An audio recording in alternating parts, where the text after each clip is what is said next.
मैं doctor R के बनर्जी, सहायक प्राध्यापक समाजशास्त्र, शासकीय डॉक्टर इंद्रजीत सिंह महाविद्यालय अकलतरा।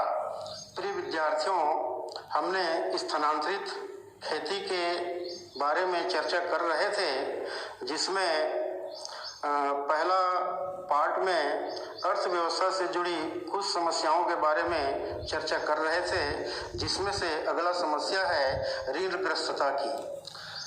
पहले जनजातियों की अर्थव्यवस्था में वस्तु विनिमय प्रचलित था, अब वे मुद्रा अर्थव्यवस्था से परिचित हुए। इसका लाभ व्यापारियों, मादक वस्तुओं के विक्रेताओं और सूदखोरों ने उठाया तथा भोले आदिवासियों को खूब ठगा। वे ऋणग्रस्त हो गए और अपनी कृषि भूमि को साहूकारों के हाथों या तो बेच दिया या गिरवी रख दिया। एक बार कर्ज ले लेने के बाद जनजाति लोग कर्ज के भार से दबे रहते हैं और ब्याज पर ब्याज चुकाते रहते हैं। तीसरा, जंगलों से संबंधित समस्या। पहले जनजातियों का जंगलों पर पूरा अधिकार हुआ करता था। वे जंगलों से प्राप्त वस्तुओं को बेचकर अपनी आजीविका चला लेते थे, परंतु अब सरकार की नई नीति के कारण जंगलों को काटना मना कर दिया गया था। अनेक क्षेत्रों में शिकार करने व शराब बनाने पर भी नियंत्रण लगा दिया गया।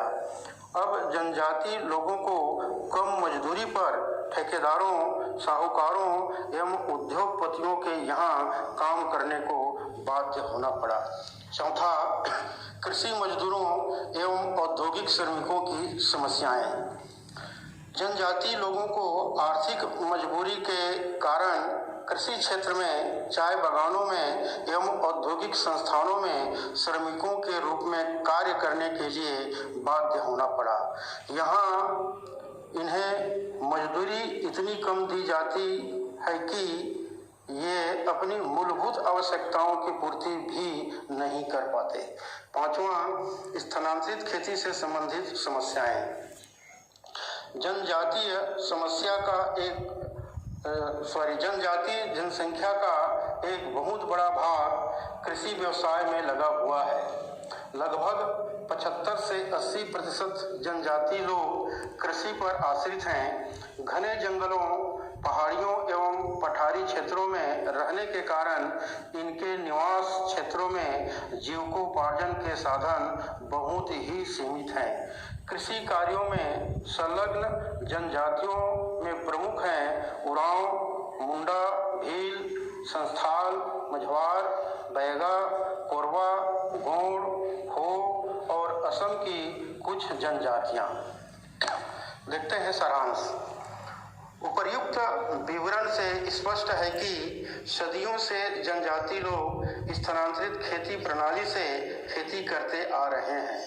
इन आदिम तरीके से खेती करने से जनजाति लोगों व देश को काफी नुकसान भी उठाना पड़ा है। इस प्रकार की कृषि में लगे लोगों को जमीन दी जाए और इन्हें मैदानों में बसाने का प्रयत्न किया जाए।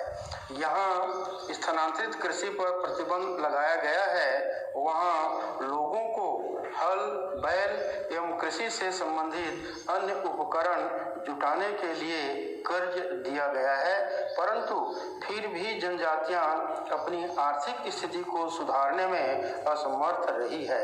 इसका प्रमुख कारण यह है कि स्थानीय साहूकारों ने इन लोगों का काफी शोषण किया है। अतः इस प्रकार के शोषण को पूरी तरह रोका जाए। जय हिंद।